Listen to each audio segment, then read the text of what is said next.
O objetivo, portanto, é apresentar o plano de ensino, mas não apenas o plano de ensino, né? Nós iremos também discutir alguns aspectos gerais aí da disciplina de elementos de geologia e mineralogia. Com relação ao plano de ensino, eu disponibilizei lá na plataforma Moodle.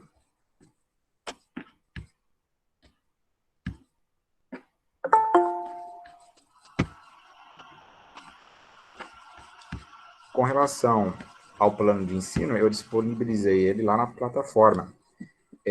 Vocês estão visualizando aí, pessoal, a tela do meu computador? Sim, professor. Sim. Ok, então. Eu pretendo fazer da seguinte forma, né? Por exemplo, eu coloquei aqui, ó, aula, né? Dia 9 de agosto, né? A data de hoje. Aí o material referente a essa aula, slide, se tiver também alguma apostila, a videoaula também, né? No caso, todas as aulas síncronas, eu estarei gravando, né? E depois também eu vou disponibilizar aqui na plataforma, na data, né? Correspondente aí à aula. Eu pretendo fazer assim para as demais semanas também, ok? E na aula de hoje, eu já postei aqui na plataforma o plano de ensino. Esse plano de ensino, ele foi encaminhado para a equipe pedagógica do Instituto. Talvez ocorrerá, né? Talvez ocorra alguma pequena mudança no plano de ensino e eu estarei substituindo ele pelo plano de ensino mais atual.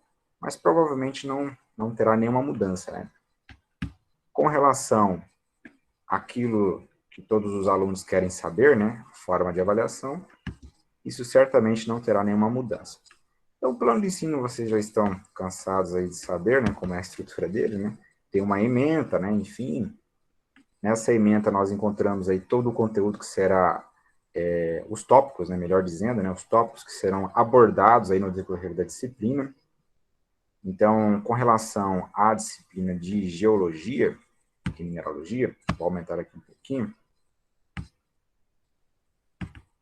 nós veremos o quê? Introdução às geociências, estrutura da Terra, o ciclo das rochas e a tectônica de placas, a origem das rochas e dos minerais, rochas sedimentares, ígneas e metamórficas, introdução ao estudo dos minerais, classificação dos minerais, propriedade dos minerais, propriedades minerais dos solos, produção mineral no Brasil, aplicações e processos industriais. Eu até sugeri algumas mudanças, né, nessa ementa, no entanto, ainda nós não demos início, né, à mudança do PPC, que é o projeto pedagógico do curso. Mas, posteriormente, a gente vai fazer algumas pequenas mudanças nessa ementa. Mas, por enquanto, é essa ementa e é em cima dessa ementa, né, não necessariamente nesta ordem, mas nós estaremos discutindo aí os tópicos desta ementa. Aí no plano de ensino também tem lá o objetivo geral, os objetivos específicos, tá? Vocês podem estar entrando depois lá na plataforma, se vocês tiverem interesse em ler. Outra questão importante da disciplina é a avaliação da aprendizagem. Serão, portanto, 2 avaliações, né? Cada avaliação, portanto, avaliação 1 e avaliação 2, cada avaliação será constituída por um trabalho avaliativo, no valor de 2,5 pontos, né? E o restante, ou seja, 7,5 pontos, será uma prova, né, objetiva e discursiva. Na verdade, como se fosse um trabalho, né, porque será disponibilizado lá na plataforma, eu daria um tempo para vocês realizarem, né? Então, é como se fosse um trabalho também avaliativo, né? 2,5 mais 7,5, total, portanto, aí de 10 pontos. E assim também a avaliação 2. Aqui tem algumas previsões de datas, né? Mas não necessariamente que será nessa data, né? Porque o plano de ensino, ele é interessante, né? Porque é o momento que o professor reflete aí o que ele irá trabalhar na disciplina. Mas ele também não é... A gente não pode ser idólatra do plano de ensino, né? Ele não dá para engessar e talvez muitas vezes a gente não consiga, por exemplo, cumprir toda a ementa, muitas vezes dá para cumprir toda a ementa, muitas vezes a gente acha por bem, né, fazer uma pequena modificação, enfim.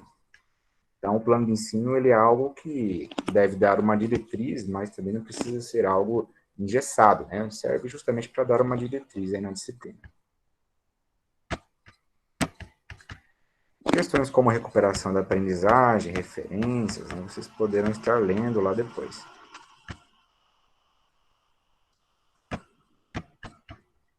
Uma questão interessante, eu não vou ler aqui com vocês, porque ficaria um tanto tedioso, né? Mas é interessante depois vocês lerem o detalhamento da proposta de trabalho. Ah, professor, eu gostaria já de dar uma adiantada aí nos estudos, o que veremos, professor, na próxima aula, por exemplo, né? Então, aqui nós temos uma estimativa no conteúdo a ser desenvolvido.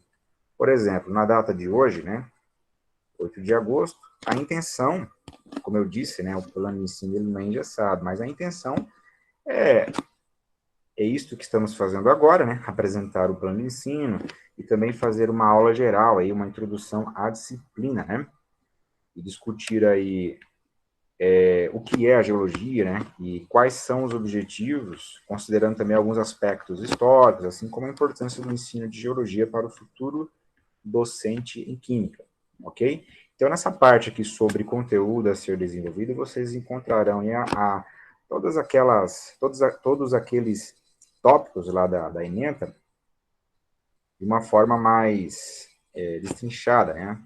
Abordado de uma forma mais completa aqui no conteúdo a ser desenvolvido. Ok? Então, a parte importante aí é que teremos 2 avaliações. Cada avaliação, portanto, sendo compreendida aí por um trabalho avaliativo e uma prova objetiva e discursiva. Ok? Então, esse é o plano de ensino da disciplina.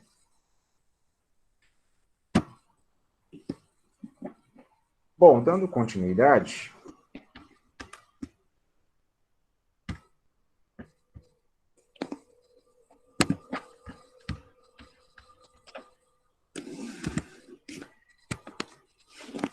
então, como eu disse, né, o objetivo hoje é também fazermos aí uma aula geral, né, para discutirmos aí a ementa da disciplina, né, dar uma aula geral. É uma espécie de introdução à disciplina, né. Isso é bem interessante para dar um norte também para vocês, né, para vocês entenderem mais ou menos aí o que veremos, né, no decorrer da disciplina. Então, objetivo, primeira parte já cumprida, né, apresentação do plano de ensino. Qualquer dúvida aí vocês podem estar perguntando. Objetivo também, compreender, né, o que é e quais são os objetivos da geologia, aspectos históricos da geologia e compreender a importância do ensino de geologia para o futuro professor de química. Inclusive, né, eu tirei isso aqui lá do conteúdo do plano de ensino. Bom, geologia, definição, objetivos e importância. Né? O que é geologia? Né? O que é? A geologia ela é uma parte da ciência, né? E faz parte aí das chamadas ciências da Terra, né? Geociências, né? Esse prefixo geo significa terra. Quais são as ciências da Terra, né? Bom, eu não sei todas de cabeça, mas existem várias, né? E quais são os objetivos aí das ciências da Terra? Estudar as esferas, né, da Terra. A Terra ela pode ser compreendida aí como a junção de 4 grandes sistemas, né, de 4 grandes esferas, que são a biosfera, aí tem a hidrosfera, aí também a atmosfera, também nós temos a litosfera. Por exemplo, se a gente pega a atmosfera, um exemplo de ciências da Terra, né, ou geociências, que faz parte aí da atmosfera, que estuda, né, a atmosfera, é a meteorologia, por exemplo. A hidrosfera, nós temos a hidrologia, né, biosfera, a paleontologia, a geoquímica,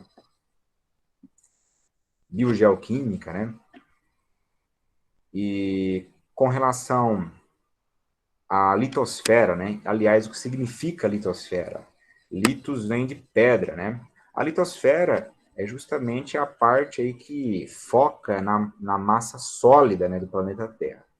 Se a gente pegar ali a hidrosfera, né, a massa líquida, a atmosfera, a massa gasosa, né, a biosfera. A biosfera envolve aí a massa que tem metabolismo, né, a massa que tem vida, né, e a litosfera envolve, portanto, a massa sólida, né. Você, por exemplo, está, neste momento, sobre uma massa sólida do planeta Terra, né? Que provavelmente não deve ser uma rocha exposta, onde você está agora, né? Você deve estar aí no aconchego do seu lar, que foi construído em cima do solo, né? O solo é uma massa sólida, né? Do planeta Terra. E se você tivesse a curiosidade, gente, de fazer um buraco aí no seu terreno, logo, logo você chegaria em algo bem mais coeso, né? Uma rocha, né? Todo solo tem uma rocha chamada rocha matriz, que a partir da qual ele, né, é originado. Essa massa sólida, portanto, faz parte aí da litosfera. E uma das ciências da litosfera é justamente a geologia. Portanto, a geologia ela se ocupa do estudo desta massa sólida, né? Rochas, minerais, ok? Objetivos, né? Objetivos da geologia é o estudo da crosta terrestre, né? Composição, química, né? Quais são as rochas, quais são os minerais constituintes destas rochas, formação, né? Como foram formadas estas rochas, estes minerais que constituem estas rochas, e como toda essa massa sólida interage, né? Tem interagido aí com os outros sistemas da Terra, com as outras esferas, como têm sido as alterações desta massa sólida. Porque a massa sólida ela vai sendo modificada, as rochas elas são modificadas com o tempo, né? As rochas elas sofrem aquilo que nós chamamos de intemperismo, né? Que nós iremos também estudar posteriormente, que é a transformação da rocha. Por exemplo, a areia. A areia nem sempre foi areia. Em um passado muito remoto, ela foi uma rocha.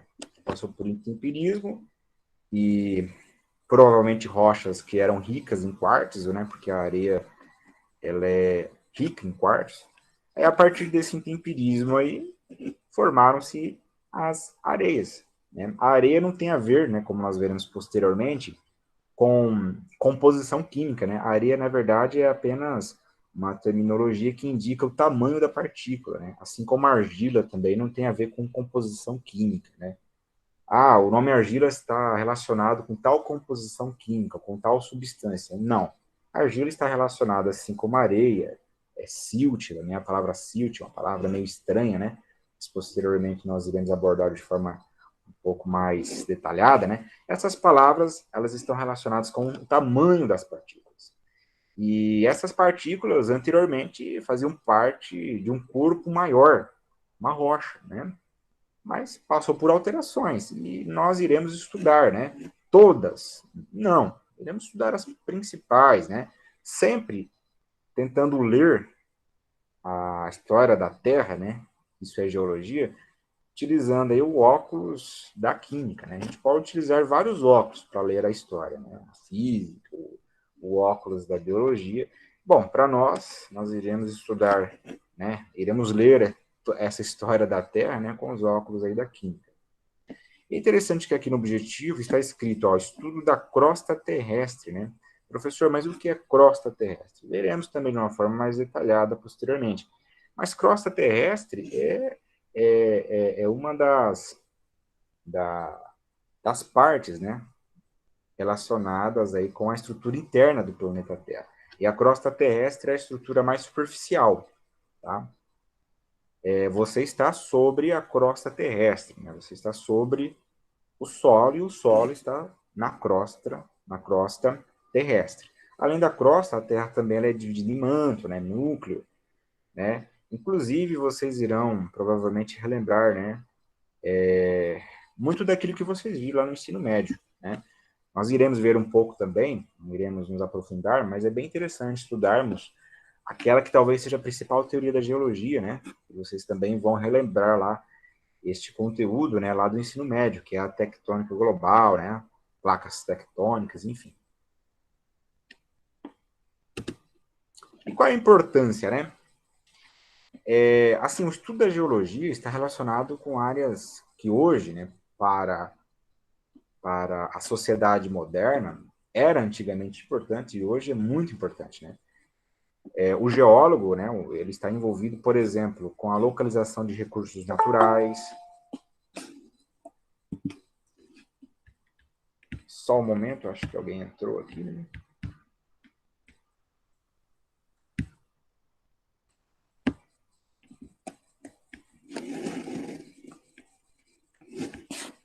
O geólogo, ele está relacionado com a localização, né, de recursos naturais. Por exemplo, recursos naturais, o que seriam recursos naturais, né? Origem orgânica. Logo vem à cabeça o petróleo, né? O petróleo tem a ver com a biomassa, né? Origem orgânica. Onde tem petróleo, né? Por exemplo, a gente pega lá a Petrobras. Eles saem furando poços aí em qualquer lugar, né? Fecham os olhos e falam, vamos ver se aqui vai dar certo, né? Vamos fazer um furo aqui na terra e, se Deus quiser, vai dar certo, né? Bom, não é por aí, né? Não que Deus não queira, né? Mas não é por aí. Então, tem todo um estudo, né? Que não é uma garantia 100%, né? Mas tem todo um estudo relacionado principalmente com a geofísica, os métodos geofísicos, que são métodos indiretos, né? Geoquímica. Então, eles vão fazer um estudo para analisar qual região, né, é propícia, qual região é mais propícia para a perfuração aí de poços, né, com o intuito de fazer a prospecção do petróleo. Não só do petróleo, mas carvão, né, carvão mineral também é um recurso natural, gás natural, né, que estão relacionados aí com a grande demanda, né, energética que a nossa sociedade hoje tem, né. Grande parte da energia que nós utilizamos advém dos combustíveis fósseis. A geologia também está relacionada com a construção civil, né? Por exemplo, vai construir aí um mega edifício, né? Tem que fazer um estudo, por exemplo, do solo, né? Será que o solo aguenta, né? Será se esse solo não vai arregar ou se não é um solo propício, como vai ser a estrutura, né? Tem que, né? A região tem abalo sísmico, então não pode construir qualquer coisa, né? Tem que o trabalho vai sendo conduzido a partir disso. Eu até não coloquei aqui, mas eu me lembrei agora, né? Por exemplo, a geologia também tem a ver com a aquicultura, né? Nós temos hoje aí no Instituto Federal o curso, né, de engenharia de pesca, tem também o técnico subsequente em aquicultura, enfim. A geologia também está relacionada com a aquicultura, né? Por exemplo, qual solo é mais propício para a confecção de um tanque de peixe, por exemplo? Na verdade, existem solos mais propícios, mas tanques podem ser construídos em qualquer tipo de solo, só que dependendo do solo, vai ter que ser feito aí um tratamento, né? Por exemplo. Ok? Alguém quer falar alguma coisa?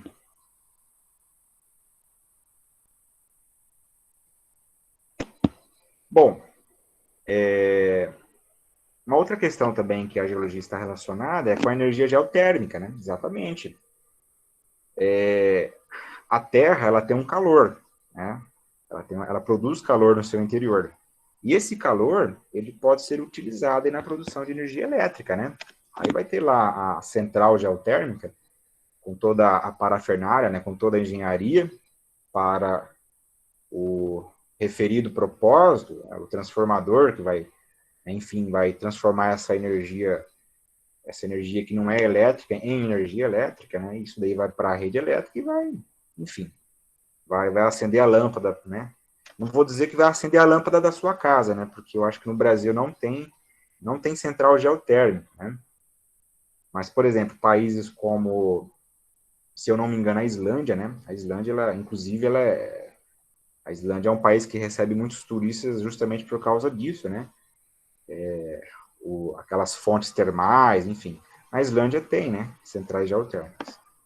No Brasil também tem, né? Estou até me lembrando agora, fontes, né? Termais, mas é utilizada para o turismo, né?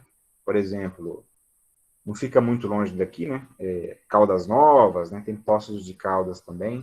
Caldas Novas em Goiás e Poços de Caldas ali em Minas Gerais, né? Que tem fontes termais, né? Mas neste caso, como eu disse, é utilizada para o turismo. Então, a geologia, ela tem uma importância muito grande, né? Recursos naturais, eu acabei falando só da parte orgânica, mas tem a questão também dos minérios, né? Por exemplo, em qual região tem mais minério de ferro, né? Aí entra o trabalho dos geofísicos para estudar o magnetismo ali das rochas, dependendo dos resultados, indica algo positivo para a prospecção de minérios de ferro ou não, né? Entenderam? Então, recursos naturais também está relacionado com minérios, né? Ferro, os metais que nós utilizamos no dia a dia, advém de minérios que depois, né, lá na indústria, passa por um processo de metalurgia, processo metalúrgico, que é um processo químico, e a partir do minério vai ser extraído o metal, ok? E nesse sentido, como eu disse, tem o trabalho do geólogo também. Bom, toda ciência, né, tem a sua história, que a gente vai abordar alguns aspectos históricos da geologia, e eu até não disse antes, mas o nome da disciplina é Elementos de Geologia e Mineralogia, né? Mineralogia, a gente pode entender como uma sub-área da geologia, ok? Alguns aspectos históricos da geologia, né? Uma pergunta central, né? As teorias, geralmente, elas surgem a partir de um questionamento, né? E qual é a pergunta central aí na geologia que os cientistas fizeram há centenas de anos atrás, 300, 400 anos atrás? É claro que as explicações foram mudando, né? Porque a própria mentalidade também foi mudando. Como se formaram os diferentes relevos da Terra, né? O que é o relevo? Relevo é planície, planalto, montanhas, né? Isso tudo tem a ver com relevo. Depressão, né? Que são aquelas regiões que estão abaixo do nível do mar, enfim. Tudo isso tem a ver com relevo, as formas, né? Superficiais do nosso planeta. Se você tem, por exemplo, várias montanhas, né? Uma próxima da outra, você tem uma cordilheira, né? Tem montanhas que são maiores, tem montanhas que são menores. Isso tudo está relacionado aí com relevo. E os geólogos, né? Os estudiosos aí da Terra, eles começaram a se perguntar, né? Assim, como explicar, né? Todas estas formas diferentes. Como explicar isso, né? Então, esta foi a pergunta central, né? Que moveu aí os estudos dentro da geologia. A Terra como um objeto de história natural, né? Em determinado momento da história da geologia, eles começaram a interpretar a Terra não assim mais como uma história descritiva, né? Você descrever o que tem, né? Mas eles começaram a interpretar a história da Terra como uma alteração ao longo do tempo, né? Ou seja, a Terra ela começou a ser vista como um objeto de história natural, que ao longo do tempo, né, passou por alterações.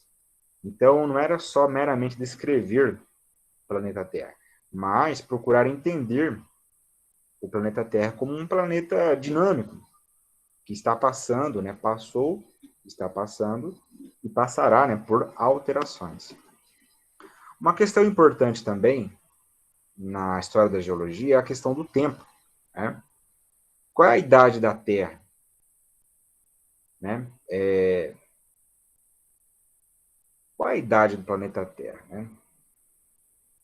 Aristóteles, né, que foi um grande filósofo grego, aliás, os escritos do Aristóteles influenciaram a ciência, né, da Idade Média de uma forma estupenda, né? Os gregos influenciaram muito a ciência da Idade Média, principalmente o Aristóteles, né? para ele, né, a Terra era eterna, né, e sempre foi do jeito que era em seu tempo, ou seja, ela sempre foi daquela forma, sempre teve aquele relevo. Então, na concepção do Aristóteles, não havia lugar para mudança, né? Ela sempre foi do jeito que era. Os antigos cientistas, também indianos e chineses, eles acreditavam que a Terra era antiquíssima, né? Que a Terra tinha aí muitos milhares de anos. É interessante que no mundo ocidental, né, onde existe uma influência muito forte, né, das concepções cristãs, principalmente a cristã, né, no mundo ocidental, porque a concepção islâmica a gente vai ter ali também de uma forma bem forte, né, na Ásia, né, ali no Oriente Médio. No Ocidente, a concepção cristã exerceu uma influência muito grande, né?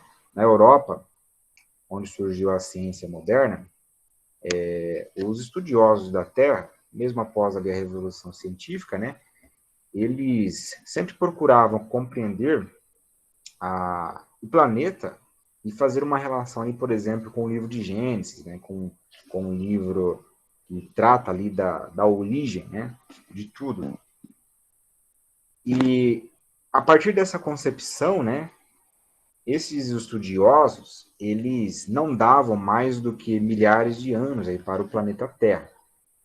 É interessante que hoje estima-se que a idade do nosso planeta, a partir de dados radiométricos, né, tenha mais de 4 bilhões de anos, né?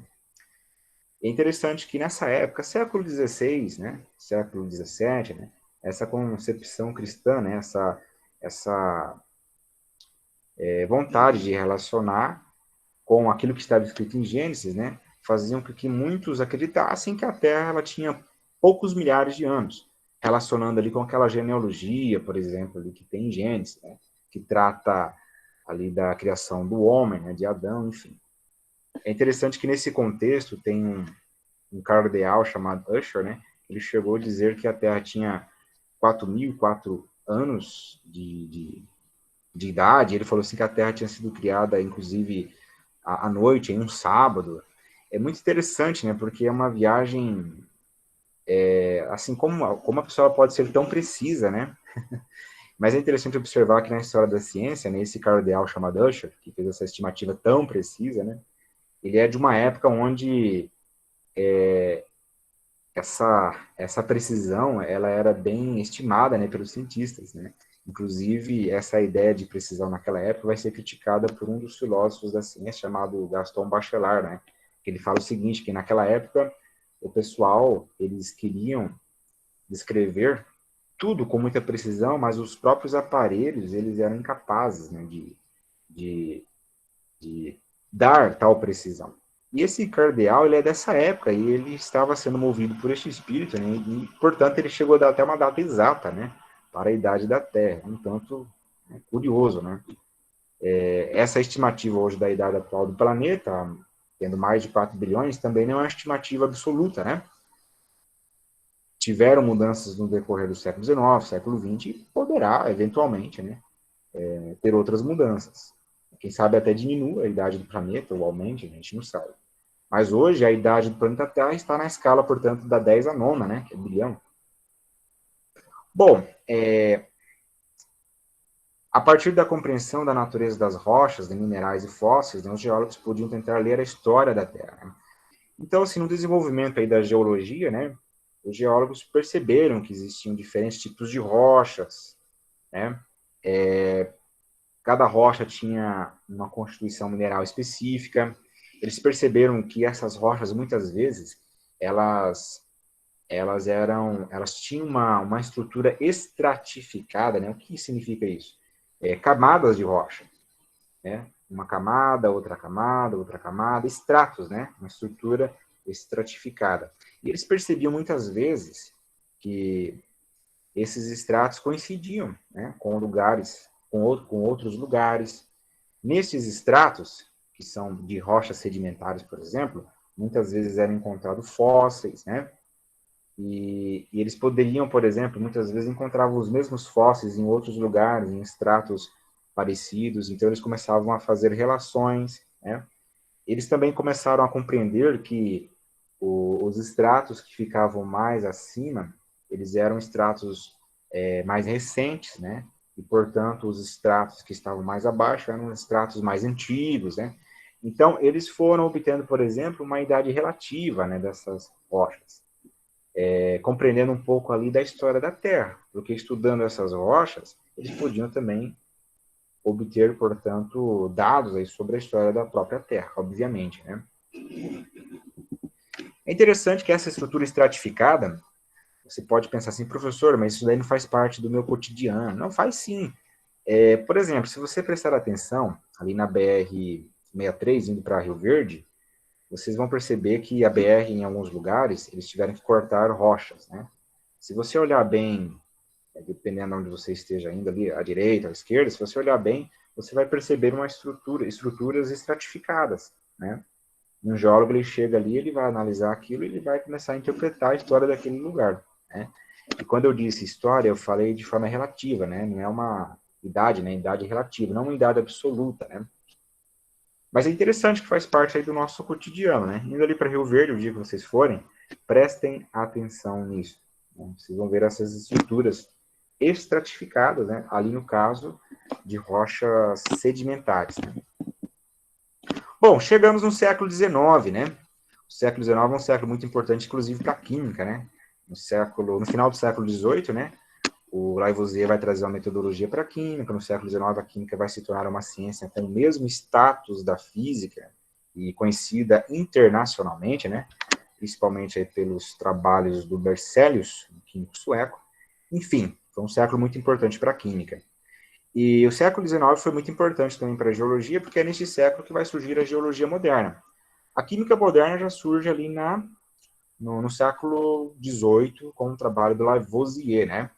A física moderna surge com os trabalhos do Galileu e foi a primeira das ciências, né, a florescer aí como ciência moderna. A geologia moderna, portanto, surge aí no século XIX, e neste século, os geólogos já tinham construído vários conhecimentos, né?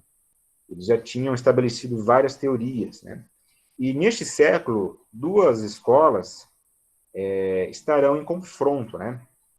Duas escolas que tinham uma forma, né, de ler, né, estas mudanças de relevo, né? Lembram lá da pergunta inicial, né? Como explicar, né, os diferentes tipos de relevo, né?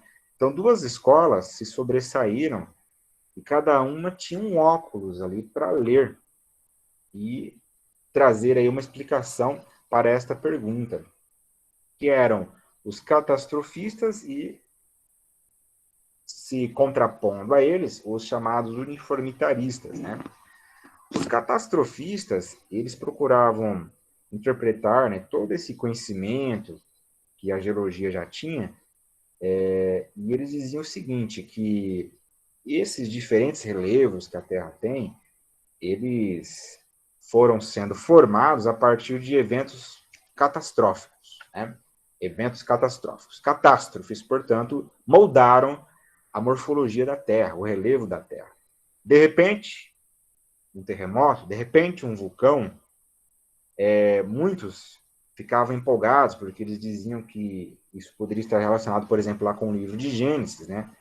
O dilúvio, por exemplo. Aliás, muitos geólogos procuravam descobrir nas rochas, né, evidências do dilúvio, né? Para que eles pudessem comprovar aquilo que estava lá no livro de Gênesis. Então, os catastrofistas, eles entendiam que o relevo do planeta Terra ele foi sendo moldado a partir de catástrofes. Por exemplo, eventos, então, que duravam pouco tempo. Já os uniformitaristas, eles tinham uma concepção diferente, né? Um dos grandes uniformitaristas, que inclusive pode ser considerado o pai da geologia moderna, é o Charles de Lyell, né? Charles de Lyell, L-Y-E-L-L, né? Charles de Lyell. Ele pode ser considerado aí o pai da geologia moderna, né? Ele escreveu um livro que, para a geologia, né?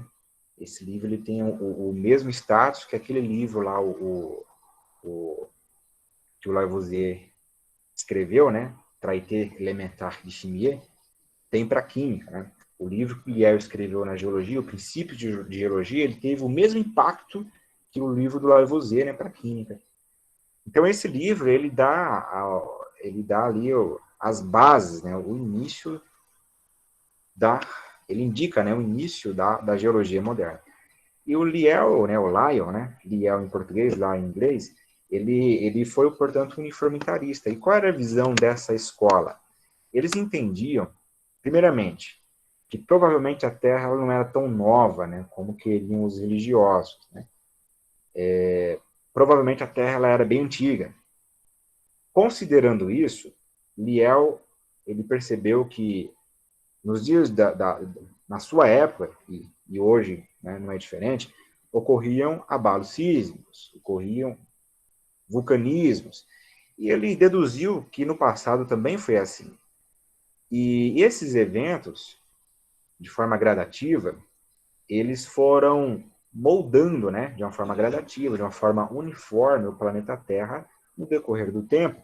Não só esses eventos, mas também a ação de certos agentes, por exemplo, do vento, da água, né? É interessante observar que tudo sofre a ação do tempo, né? Se você tem uma construção aí, ela dura 10 anos sem uma reforma, 20, 30, de repente, né, vai ter que fazer uma reforma, porque tudo vai sofrendo a ação do tempo. Então, o Liel ele compreendia essas mudanças dessa forma, ou seja, o grande princípio uniformitarista é que os agentes que agem hoje, né, os agentes de hoje, eles também atuaram no passado de uma forma uniforme, considerando um tempo muito grande aí para o planeta Terra, foram, portanto, dando aí as formas que existem na atualidade para o planeta, né? É interessante, né, que a gente está falando de tempo, a gente tem que falar algo muito importante aqui, né?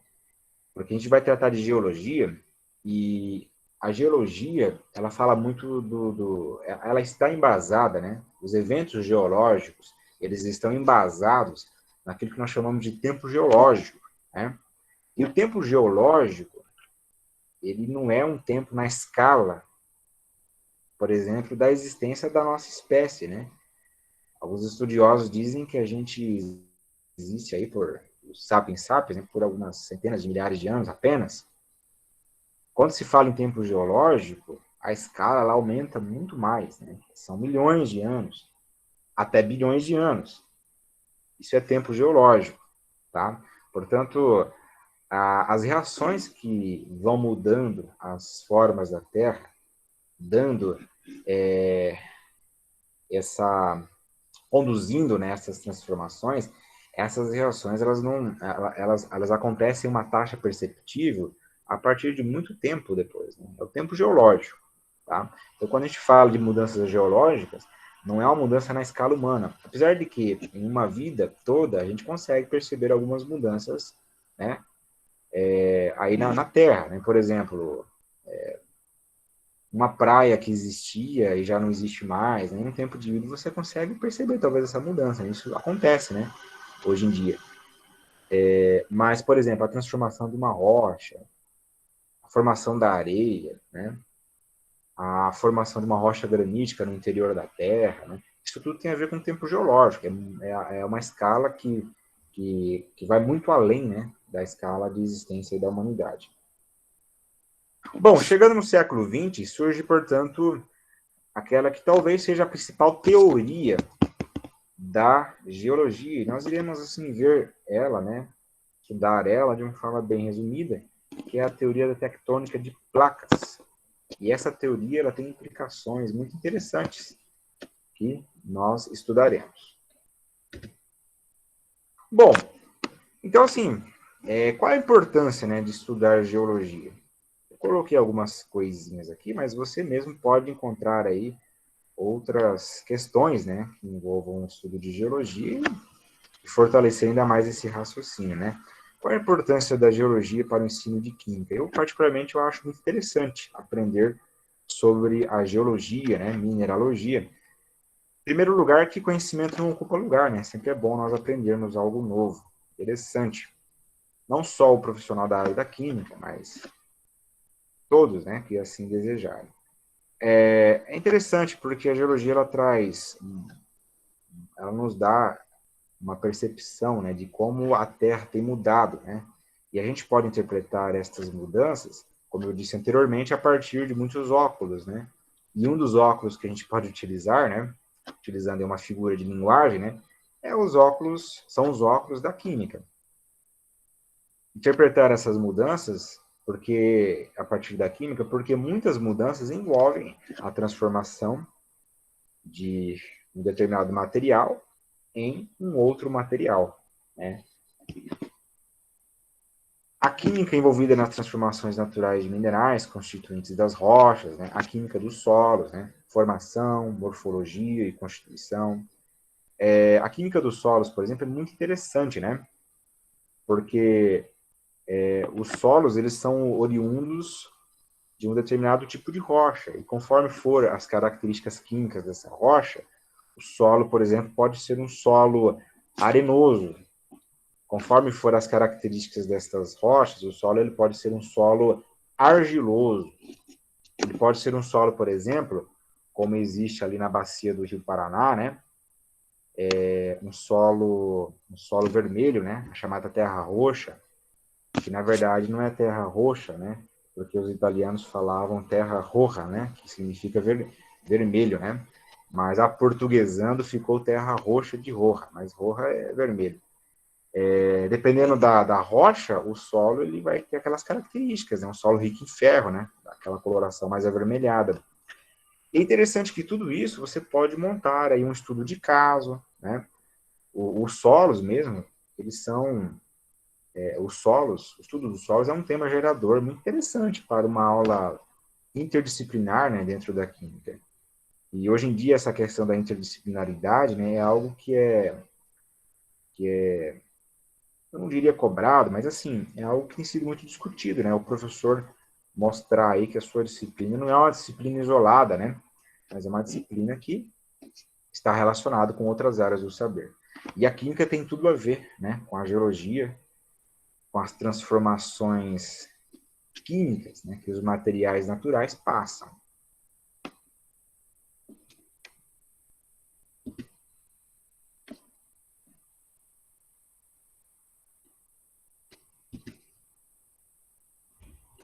Ok, pessoal?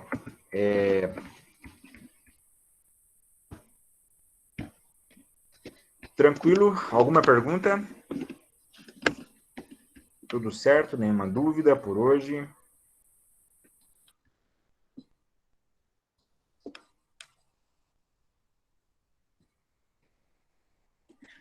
Não, Ok, por mim tranquilo, professor. tranquilo, Ana. Beleza. Tô bem compreendido. Tá. Qualquer dúvida é só perguntar. Assim, pessoal, portanto, o objetivo da aula, né, como eu tinha dito anteriormente, era este, né?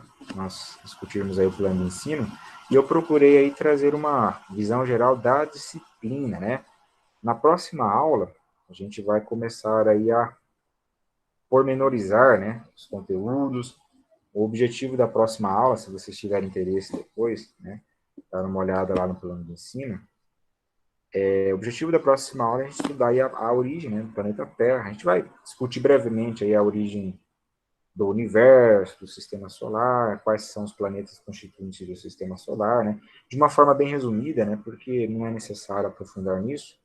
E depois nós iremos estudar aí a formação do planeta Terra, né, como a Terra ela está dividida internamente, né. Eu tinha falado sobre crosta, né, a própria crosta, existe a crosta oceânica, crosta continental, manto, enfim, né? E como eu disse, sempre, né, dando um enfoque aí para a composição química, as transformações químicas, ok? Portanto, então o objetivo da próxima aula vai ser este, né? Estudarmos aí a origem do nosso planeta. Pessoal, se não há mais dúvidas, portanto, por hoje seria só, ok? Tenham, portanto, aí uma ótima noite, descanso, e até a segunda-feira da semana que vem. Abraço. Boa noite, professor. Até mais. Boa noite, professor. Boa noite, Bruno. Até mais, pessoal.